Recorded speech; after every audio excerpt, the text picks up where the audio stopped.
Welcome to The Drive with your automotive experts and hosts, Lauren Fix and Karl Brauer. Each week we deliver the latest breaking news, vehicle reviews, and inside look at what's happening in the automotive world. Buckle up, it's time to hit the road with The Drive. Welcome to The Drive with Lauren and Karl. We are here for another great episode. Myself, that's Karl Brauer, and also my lovely co-host, Lauren Fix. Lauren, how are we doing this week? I'm good, Karl. The weather has broken. Spring is here. It's time to take your car out of the garage, clean your car, and get ready for those road trips. I'm really excited about getting into some cars and back on the road. I was really sick of winter.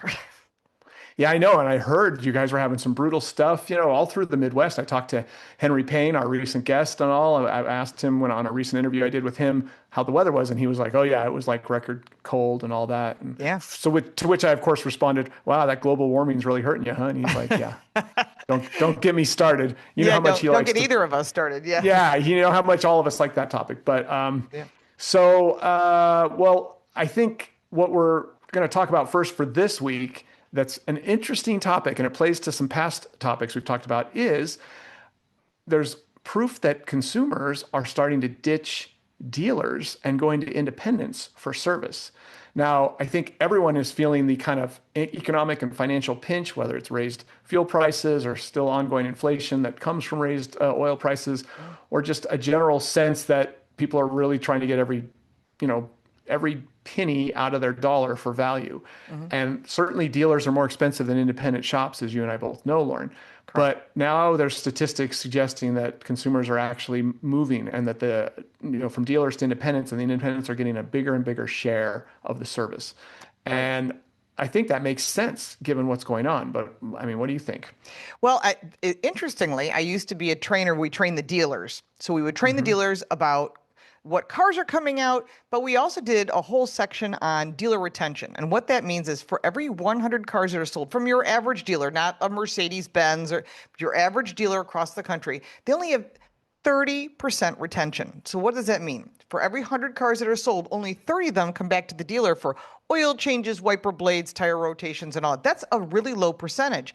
But that's where they make their money. Dealers make their money off of the service department and off of collision.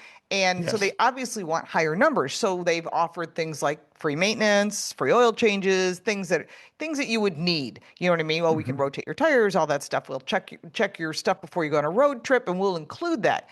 Well, what's happened over a period of time is, first off, there's a shortage of technicians across the entire country. And we've talked about that in past shows, that if you're looking for a career change, certainly working in the auto industry, plumbing, heating, cooling, all that stuff is huge. But as far as technician shortages, that's a problem. So people go to their local dealer, hey, when can you get me in? And I have this problem just like you do.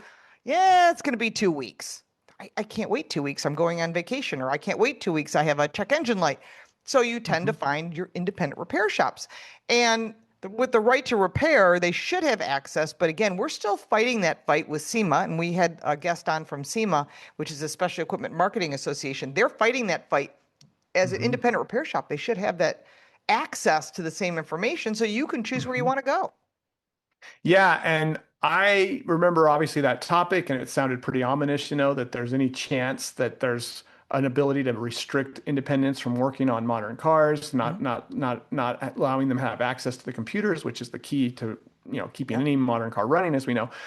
That sounded ominous when I first heard about it. Well, then I saw this, and it's like, oh, I think I know what might be driving that right to work effort. The right to repair, and that's obviously, if dealers see themselves losing business to these independent shops and all, which should have been obvious to me before, but it hadn't really crossed my mind that could be what was driving it. But yeah, the manufacturers want their dealers to do well. The dealers want to be in close with the manufacturers. If they can kind of jointly decide, let's just cut these independents out so we both make more money.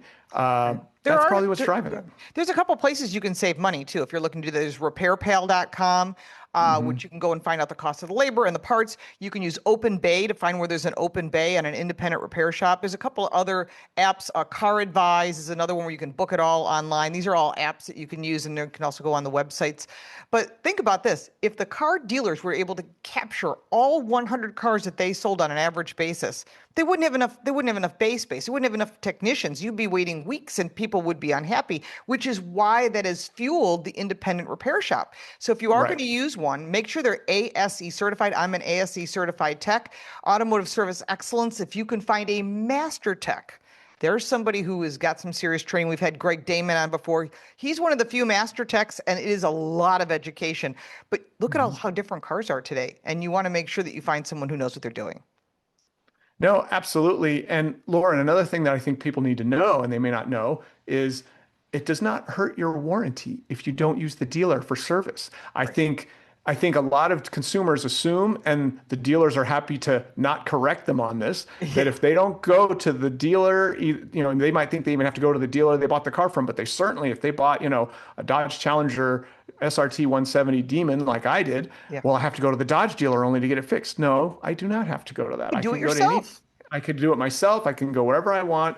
I think if there's a major warranty claim, if the engine blew up or something like that, and there's records that the dealer can quickly pull up, that's that much easier for you. But again, it's not required. You are not legally required. They can't say, no, we're not warranting this engine because we never saw that you brought it in for service here. They can't do that. So people need to know that. And I think, let's clarify that. If you're trying to save money and not go to the dealer, that's okay. You can do recalls, technical service bulletins, you must go back to the dealer. Keep copies of all of your paperwork. Always a smart thing to do, especially if you're going to sell the car. But if you ever have a salesperson, you're going to buy a car and they say, oh, if you don't buy it here and you buy it out of state, we won't stand by it. They can't do that by law. If you buy a Toyota in California and you happen to move to Florida, well, those dealers will be thrilled to have your business. Never should there be a case where a dealer denies you service because you didn't purchase it there. So if you ever have that issue, that's where your state attorney general can be your friend. That's absolutely true. All right. Well, that's some good news for our listeners out there. We're going to take a quick break. We will be right back with more on The Drive with Lauren and Karl. Welcome back to The Drive with Lauren and Karl. This segment's brought to you by Classic Tube. If you're restoring a vehicle, you've got old rusty brake lines, maybe it's your daily driver and you're like, boy, this is a problem. I need to get this fixed. There's no place to buy them but Classic Tube. You can upgrade with stainless steel if you wish, or the original steel, made in the USA, precision bent and ready, perfect fit every time, no leaks. Restore with confidence. Visit classictube.com. Quality you can trust. Now, Karl, we were talking about a news story that came out that I found really interesting, and it was about how the federal government has reached out to Ford and General Motors to say, hey, we may need your help for military equipment and potentially ammo or something they might need for war, which scared a lot of people. But I think it's an interesting concept that they're diversifying who they're using as suppliers, and maybe more suppliers is a better idea. Well, and of course, this is not unprecedented. There was a conflict about 80 years ago called the World War II. And every automaker, if you'll notice, there's no 1943, or even, I think there was a few 42s that got out the door before, because it had, or, that were badge 42s because it got out because everything started late in 41, as we know, December 7th, 1941. But there's essentially no 1943 or 1944 model cars out there, not many 45s either, because all the car makers were building war materials for a global conflict that we were in at the time. So that's right. That's when Willys came out as a Jeep, which eventually migrated over to currently Stellantis. How many different names has Jeep been under at this point in time, Lauren? That could be a whole episode. AM General. Let's see. It was AMC. It's been under Chrysler and under the multiple names of Chrysler, Stellantis, FCA. It's like everything that Jeep touches. Not that they're bad. Daimler Chrysler. Right. Yeah. But it's not a bad name. It's just it's been like the an cars are omen great, over it. but it's been passed around a bit. But so America utilizing its domestic automotive industry to now prepare for war is not unprecedented. It's been a little while since it happened, but I feel like in today's world, you have to be ready for anything, Lauren. Like the idea that, oh, that can't happen, this can't happen. That's not true anymore. Anything can happen.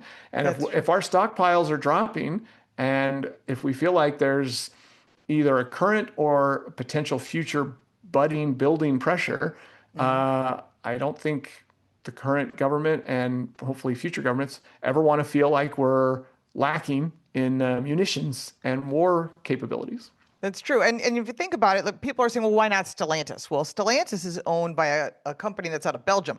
So they're no longer a U.S. car company. So that means Ford and General Motors, they're based here. And the only other one that is Tesla. Well, I guess there's Rivian and all that. But as far as Tesla, they're already doing things with SpaceX. They're already doing things with Starlink. And they're also working with the new branch of government. It suddenly slipped my mind. Doge? Space Doge? Force. Space Oh, Force. yeah. No, Doge. That's a Space whole other thing. Yes. Lots of savings going on there, actually. But what's interesting is thinking about Ford and GM, they know how to scale. If you need 100 of tanks, that's fine for, whatever company's building them now, which could be Oshkosh Defense or a bunch of others. But Ford and General Motors know how to scale. And since President Trump has a relationship with them, I think that's what he was thinking about is let's continue this relationship, get these people prepared in case we do need things, and we do have to re-stockpile on a regular basis anyhow.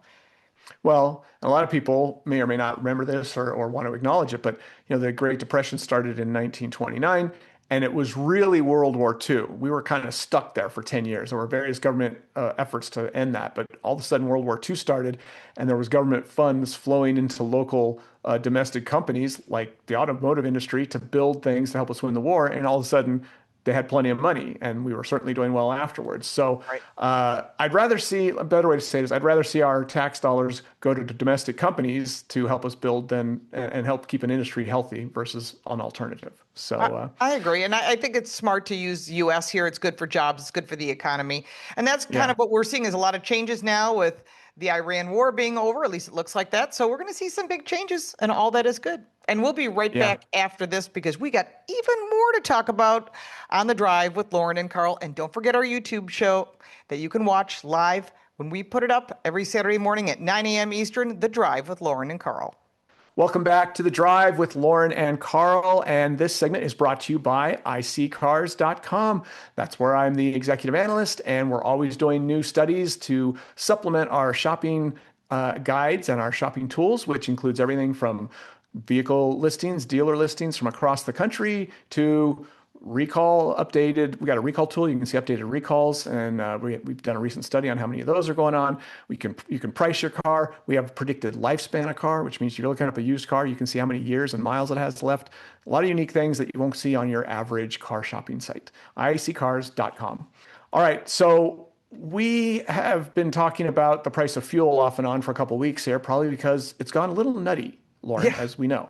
If you definitely I'm definitely hoping that our listeners, even if they have high performance, low fuel efficient cars like I do, that they have alternatives and options. And I'm going to talk on this show later about a press car I had recently that got very good fuel efficiency. But how else can we save money? Well, we've talked about that. Take stuff out of your car that's not necessary. Just keep the windows up so you've got more aerodynamics at higher speeds, or tire pressure, a lot of stuff. Well, what if the government helped reduce the price of fuel, and not necessarily by making sure that it's flowing through the Strait of Hormuz, although they're trying to do that too. But what if they could just do stuff right here within the borders of the U.S., like overnight, or like with a signature that lowered the price? And apparently they can. That's what I've heard. Is that true, Lauren? Yeah, there's a couple things. Well, first off, we only get 3% of our fuel from Iran. The rest of the stuff is coming from here because we have a partnership now with Venezuela that they maybe didn't agree to initially, but now they are. We have the Gulf of America, which we're now doing drilling, and of course we're drilling on land here. So with all of that added up, we are actually a net exporter of fuel. Mm-hmm. And through all this stuff that was going on in Iran, they sent 175 ships right out of the box to fuel up. Empty ships to buy our fuel. So that's all good. That helps lower the price because supply, demand, the demand is high. But one of the things they're talking about doing, and I'm not a fan of this, is adding more ethanol. So the EPA under Lee Zeldin has agreed to add more ethanol. Now, just to give you an idea of this, it takes 7 bushels of corn to create 1 gallon of ethanol. Now, it's not the kind of corn you eat. It's like cow corn. So it's industrial corn. The problem is if they're making corn in fields, that means they're not doing wheat and everything else of food that we would need. That's one problem. The other problem is if the ethanol rating gets so high, you can actually void your warranty. So if you have a vehicle that's called a flex fuel vehicle or in your owner's manual, it says, yeah, you can run E15, you're totally fine.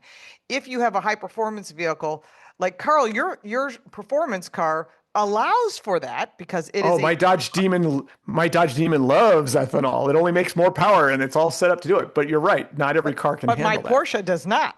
It Yes. definitely doesn't like more ethanol, and it likes E0, which is zero ethanol. So if you want to have zero ethanol, depending on what you're driving, or if you're using a weed whacker or a lawnmower, it does not like ethanol. So be really careful what you're pumping in or putting into the tanks. Same thing with snowmobiles during the winter or any sort of quads. They definitely don't like ethanol. You can buy E0. You have to go online and look for zero ethanol. If you search for that online, you can find it. There's a lot of gas stations across the country that have it. But because there is a partnership with farmers and with the federal government, they have agreed to increase that ethanol. I understand there's a give and take all the way around, but there is one way we could lower gas prices immediately, and that would be to remove the federal gas tax, which has been done before. President Trump can do that with an executive order, and then the prices drop immediately, except for maybe your state, Karl. Yeah, I know. I mean, every little bit helps. I'll take whatever savings I can get.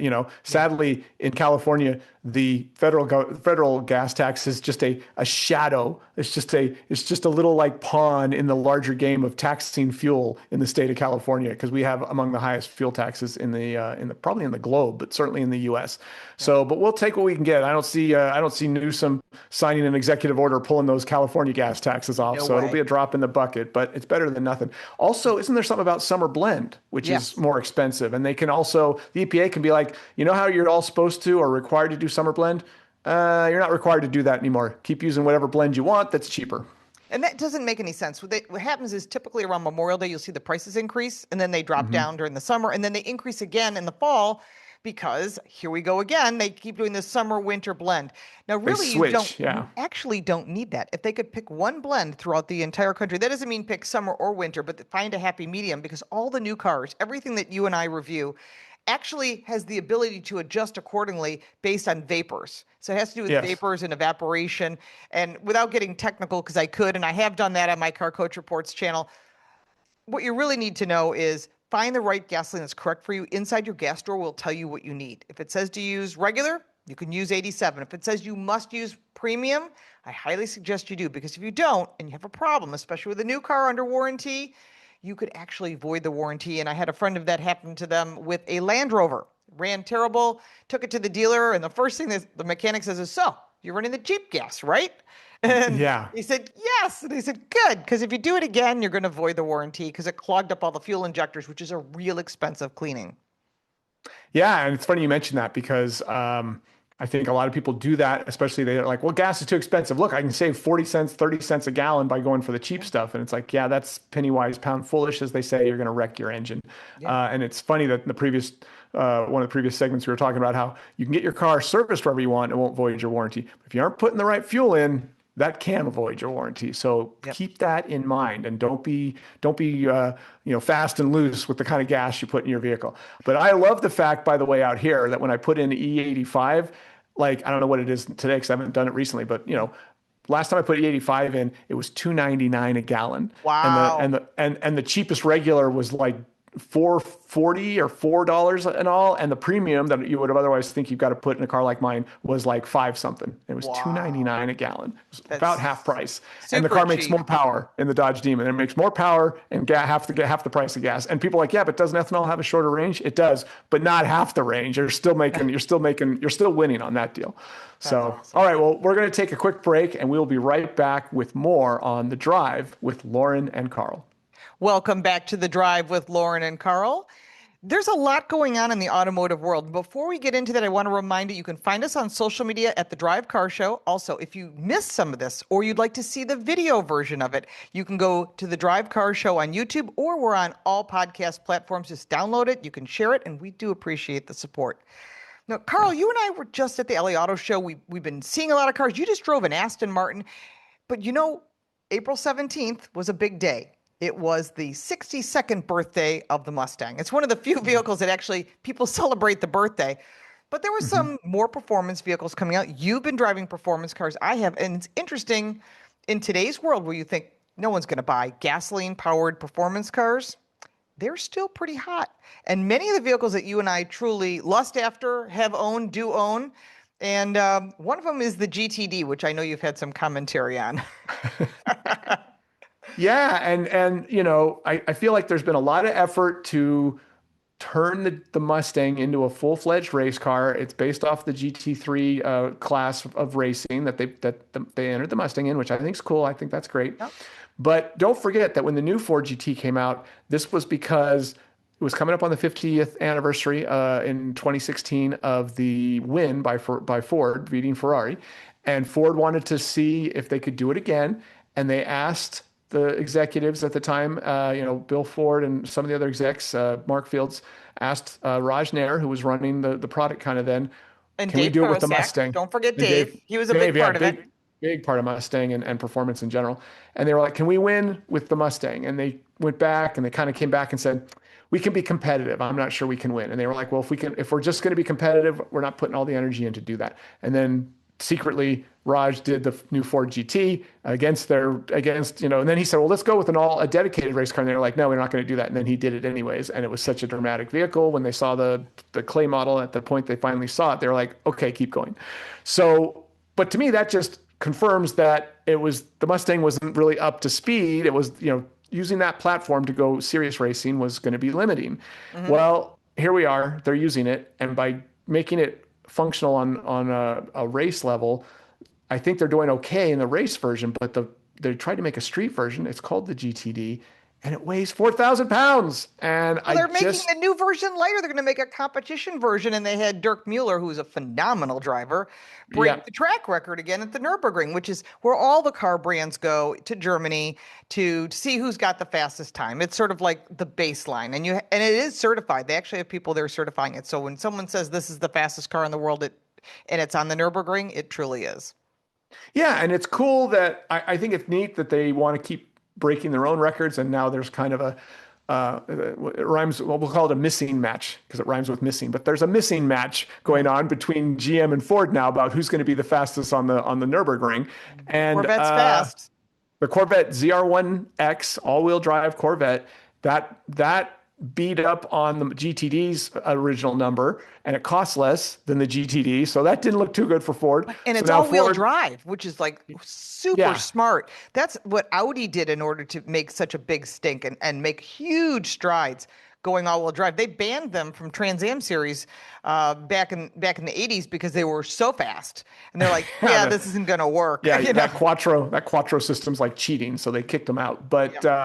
But now like the Mustang GTD, it weighs even more than and the ZR1X weighs more than I think it should. But the GTD weighs even more, and it's only got two of the four wheels trying to grab it around coming out of corners. Yep. It's a rear wheel drive only, and it still beat the 7 seconds. So that was like, oh my God, a Mustang did a sub 7 second. Yeah, a $500,000 Mustang, but okay. Oh no, it's going to be more than that. Well, that was the original GTD, right. So it's a $500,000 Mustang, and it does better than 7 seconds. Then here comes, what's the ZR1X, Lauren? Is it like 300,000, 280? It's substantially less than a much better value for your money. And the Corvette is much better value. A great looking car. But we're not talking like Porsches, and there's other cars out there. We're both huge Porsche fans. I mean, personally, you get me the new GT2 RS that's coming out. Now we're talking. That's my kind of style. Fast and light. But Ford says they're coming back with the GTD competition, and we were just talking in between the commercials, and I said, if the Carbon series, which our predecessor had Alan Taylor, that's a $500,000 car. That means this one's got to be what, $600,000 to make it that light and that much carbon fiber seats, all this new suspension, everything, bigger. All the stuff they should have done in the first place. By the way, Lauren, that's my problem with the GTD is you get one of two options. You can make it expensive, which it is, and make it weigh like well under 4,000 pounds because it's a carbon fiber tub and carbon fiber this and carbon fiber that, or you can make it kind of a pig. I'm just going to use the word. You can make it kind of a boat anchor because you didn't invest in carbon fiber, and make it $280,000, you know. That would have been the Twice selling price all day long, but they Yeah. they got greedy. But they made it $500,000 and 4,000 plus pounds. No. You're not allowed to do that. So at least not for me. I'm not even going to think about buying that. I'm going to tell other people what I think of the car when they say they want to buy it, including Alan, which I was very candid with him when he told me he was getting a GTD. Yeah. I think that was because there was other people involved in that purchase, and it's a financial investment. They'd only built a very small amount of those carbon cars. Well, he got one of the carbon finish ones with all the carbon fiber exterior, cool. so it'll never go down in value. He'll do fine. But I just don't think the value is there in terms of what else you could buy for that kind of money. And like you said, I keep always asking, why does my 2012, so now it's 13 years old, and it doesn't have all the modern tech that you can assemble a car with today, 911 Turbo S with heated seats and all-wheel drive and twin turbos and a sunroof.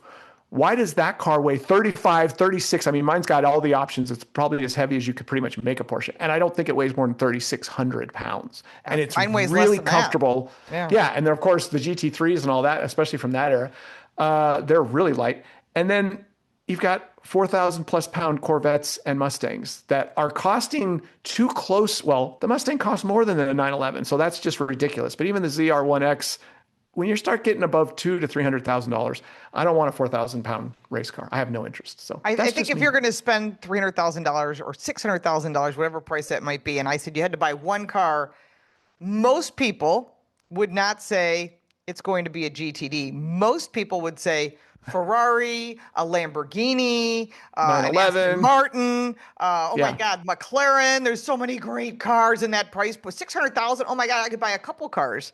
Yes. But I think there's a greed factor from the car brands. They want to get faster and faster, which is great. They want to make cars better for us all the way around, from the top of the line performance to the everyday daily driver.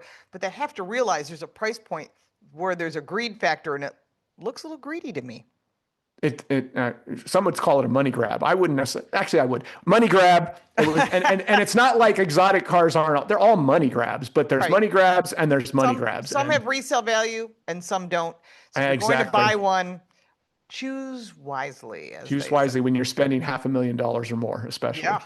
All right, we're going to take a quick break, and we will be right back talking about some other cars that are much better values, actually. We'll be right back with more on The Drive with Lauren and Karl. Welcome back to The Drive with Lauren and Karl. We are talking about fuel efficiency and cool test cars. But before we get into it, this segment is brought to you by Karl Brauer Cars. That is my YouTube channel where I'm putting up 2 to 3 videos a week. And if you go there, you're going to be able to see both of these cars that I'm about to talk to, because I've done extensive videos on both of them. So I've got a performance car more closely related to that Nürburgring stuff we were talking about. But we're going to start out with another car that I know a lot of people are like, I can't believe Karl said that. And it's like, yeah, I know. When I hear this come out of my mouth, there's a little shudder that runs through me too.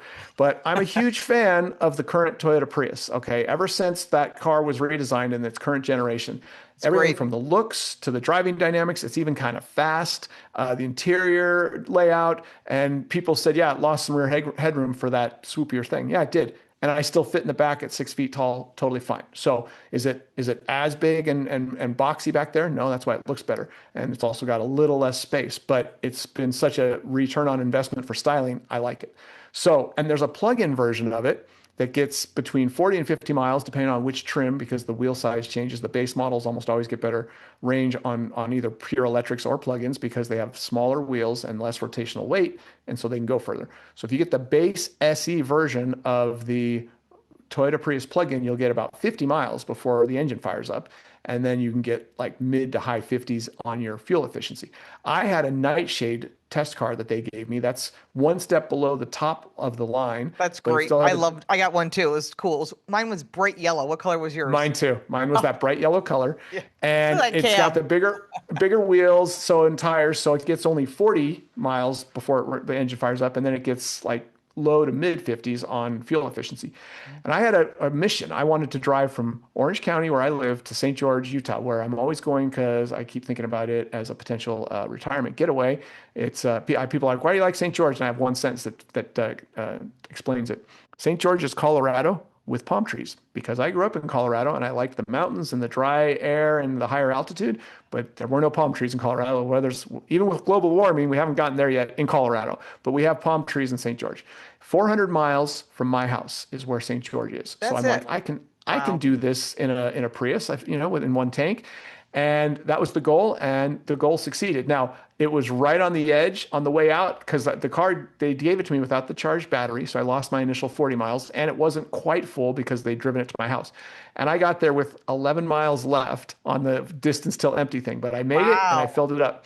And then I'm like, okay, now I'm going to charge the battery, and I'm going to come back, and it's going to be easy. And I did all that, and I left. Constant headwind, Lauren, the whole way.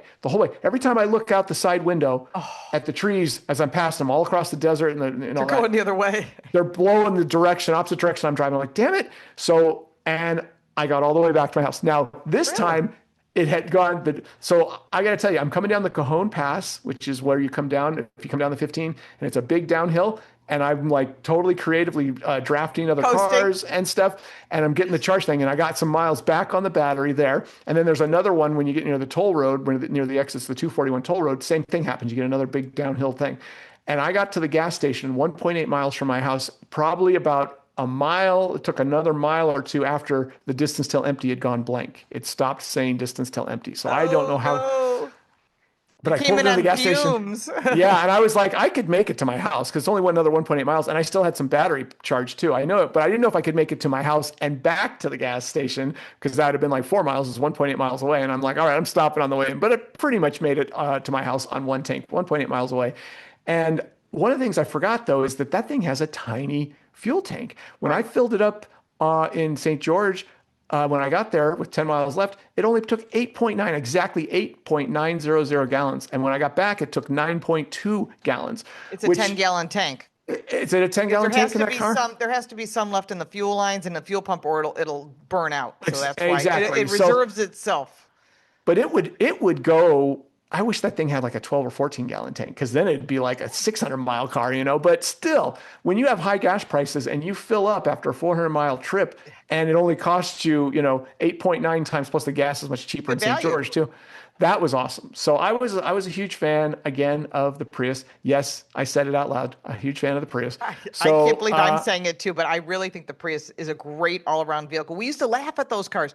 Oh, you want a Prius? Why would you want that? But you know what? They've redesigned it. It's really great car. It's won all kinds of awards. I think it's still a winner. I wouldn't buy the plug-in. I think just having the hybrid portion is smart on its own. I mean, you can get like 50 miles to the gallon. I mean, it depends how you load it up, whether you want the bigger tires. And Lauren, they cost $34,000. The average new car is $50,000. You can buy a Prius that looks good, drives well, gets 50 plus MPG for $34,000. So I just don't know why anyone who doesn't need to tow things or haul sod isn't buying a Prius. If they're just moving themselves around, that's the car you should buy. But I'm with you because I have a 2016 Porsche Cayenne diesel, and everyone goes, you should get rid of it. And I go, why? I get 800 miles on a tank. I can go from Buffalo, New York to the Florida, Georgia line. I have to stop more times to go to the bathroom, and I don't have to fill up until I get right just shy of the Florida line. And I've done that trip a lot during COVID. And I'm not going to get rid of that car because it's what you're saying. It's about one tank trips, they used to call that. There used to be a guy who had articles called one tank trips.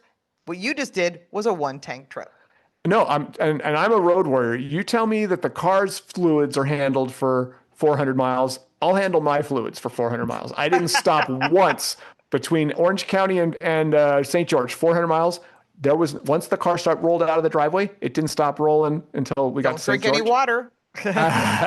And the same thing coming back, and this is, if there's no traffic, it's a 5 to 6 hour drive. I got stuck in Baker for an hour and 20 minutes because some truck crashed. So that made it a 6.5 hour drive, but Road Warrior did it, 0 stoppage yet again. So I'm a big fan of it.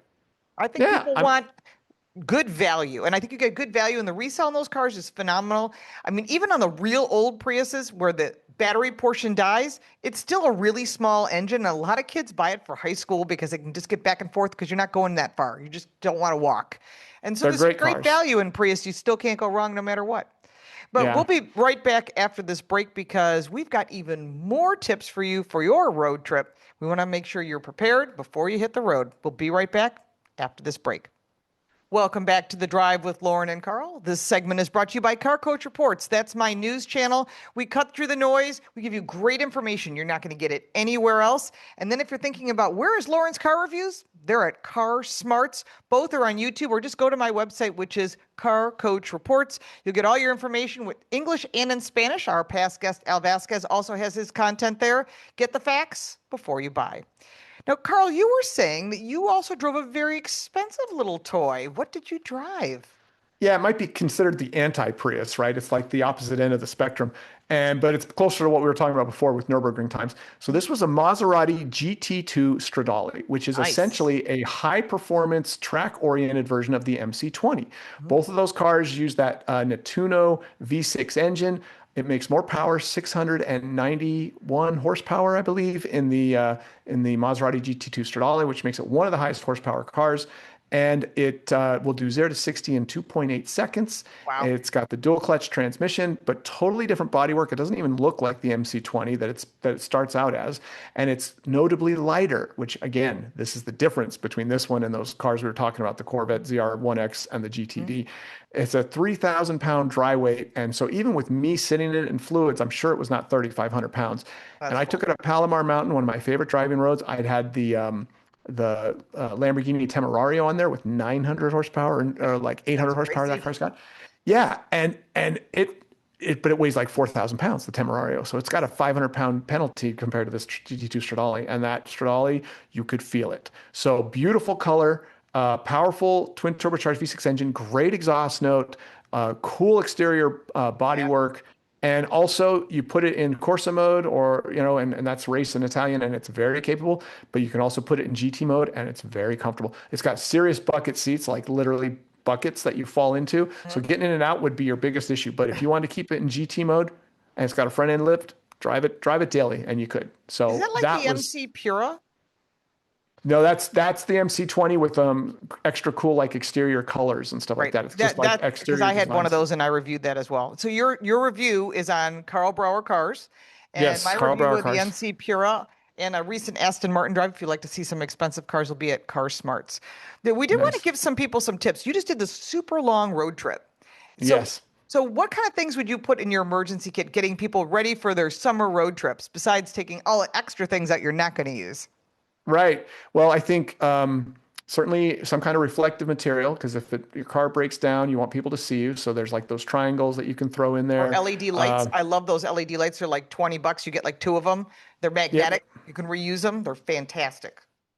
And then I like to bring those really, now you've got these little air compressor things that have both tire pressure checks on them, and they charge up, and you can put air up a tire. Now, oftentimes cars, if they don't have a spare, they have some kind of a tire inflation product. Exactly. Fix a flat stuff going. And you can always use that, but that stuff is messy. And it's really, I always feel bad when you take a tire like that to the tire shop. I know, they get mad. Take that thing off. It throws that crap all over them.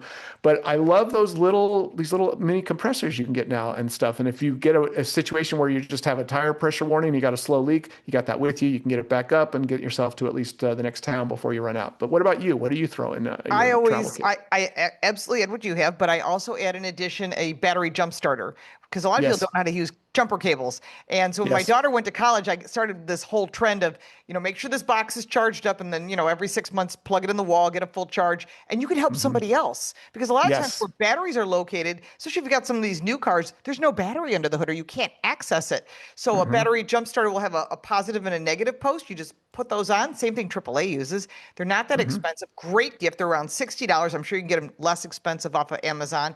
I always carry food and water with me, some protein bars, some nuts, whatever it is that you like to eat, and water. Yes. Always can use water. Extra fluids, a blanket, and people, why a blanket? It's summer. If you got to get underneath the car and tie up an exhaust pipe or whatever it might be, I always say a blanket's great for laying on, and zip ties and duct tape. Yes. If you can't fix it, you can zip it or duck it.